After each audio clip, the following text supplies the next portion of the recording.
ఈరోజు శివ మహాపురాణంలోని వాయవీయ సంహితలో యోగ పంచకం గురించి చెప్తున్నాను. ఉపమన్యుడు కృష్ణుడికి ఇలా చెప్తున్నాడు యోగం గురించి. యోగం ఉన్నవాడు యోగి కాక తప్పదు.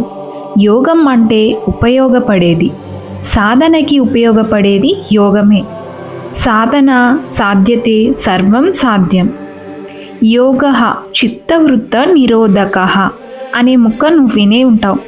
ఇష్టారాజ్యంగా సాగే చిత్త ప్రవృత్తిని అరికట్టి పరమేశ్వరుని యందే మనసుని లగ్నం చేయడాన్ని యోగం అని అంటాం. యోగం 5 రకాలు. 1 మంత్రయోగం, స్పర్శయోగం, భావయోగం, అభావయోగం, మహాయోగం.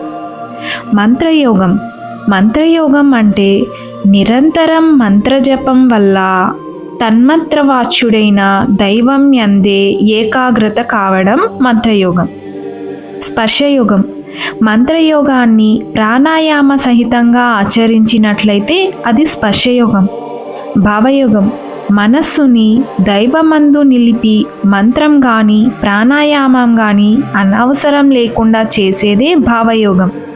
అభావయోగం ఆ అభావంలోనే విశ్వ సమస్తం శివాంతర్లీనంగా తలచి చేయడం అభావయోగం.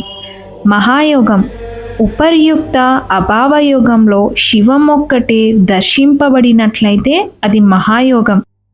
ఈ వీడియో మీకు నచ్చినట్టయితే లైక్ చేయండి, షేర్ చేయండి, తప్పకుండా సబ్స్క్రైబ్ చేసుకోండి. మీరిచ్చే లైక్, షేర్, కమెంట్ వల్ల నాకు ఇంకా మంచి సపోర్ట్ దొరుకుతుంది గాయస్. Please support me.